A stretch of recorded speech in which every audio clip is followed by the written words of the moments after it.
let's switch gears to a program, Pete, that is very interesting to us because of the change in head coach.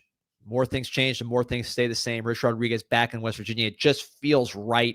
Yeah, Pat McAfee going crazy on TV. It just a lot of good things happening with the West Virginia program, a program that, I've watched since the old Big East days, right? And it's always been a program that punched above its weight and that was fun to watch, particularly in the Rich Rod era, and how unique they were on offense, their ability to beat bigger programs on big stages. It was just awesome to see. So him returning is really cool.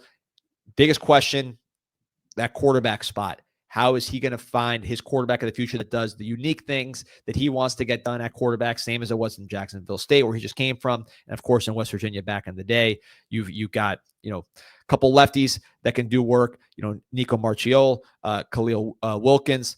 You have added Jalen Henderson from Texas A&M. And now another quarterback in the mix to play this unique style of quarterback and offense. And that is Max Brown, originally from Tulsa, Oklahoma, Florida Gators vet, most recently at Charlotte. So, Pete, what can you tell us about Max Brown and his fit here at West Virginia? Well, look, he's a guy who didn't have great numbers last year, as you see there, 561, 3 touchdowns, and 6 interceptions. But you said it.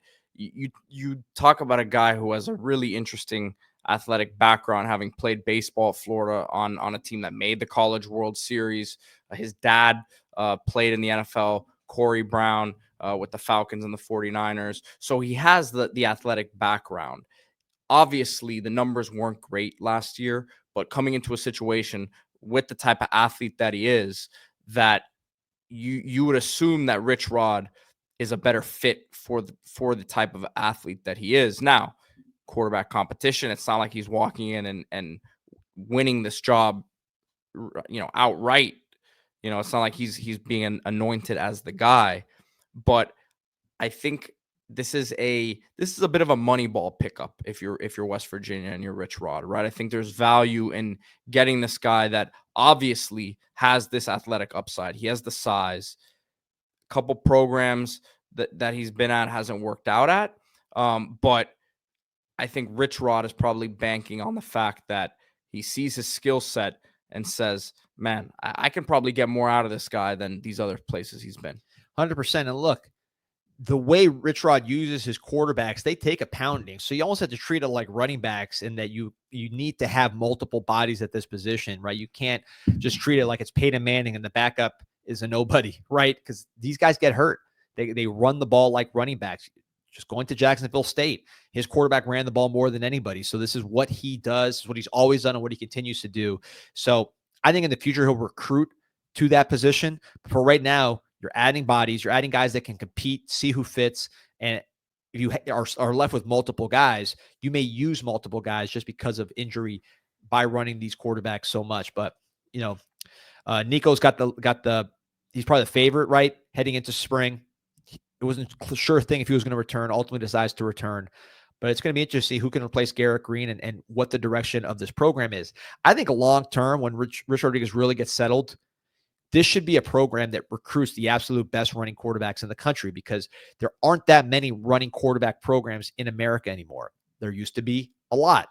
Now, how many programs will you say major in running quarterbacks? It's just not something you see as often as you used to. So if you're West Virginia, you say, listen, this is what we do.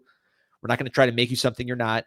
We'll try to hopefully you can develop as a passer, because I'm sure a lot of these guys have NFL aspirations. But look, we want to play. Yeah, that's what I was going to say. Is going to be the tough sell. But look, these might be guys that other teams are trying to recruit as wide receivers. Other positions, and they want to play that spot, like Nick Marshall back in the day.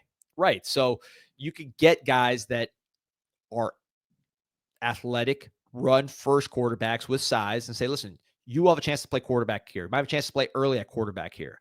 These other schools are going to try to take you and make you a DB or a wide receiver where you can play quarterback here with the ball in your hands. We'll have you do what you do best. And look, the only way to develop as a passer is by passing, right? So being a quarterback and getting snaps helps your development as opposed to just being a fourth stringer where they're trying to make you a pro style guy. So I think the sell for that kind of player is there. And if you're not, who you're recruiting against, UCF doesn't even have a running quarterback this year with Gus Malzahn, who, by the way, where's he at now? So, the options to be a true running quarterback, I think, are limited And this is one of those programs where you can recruit these guys. Max Brown, is he that kind of runner? I don't think so. I think he's more probably just an athletic body with some upside you get in the room. But I think going forward, you can attract premium athletes by not changing their position. So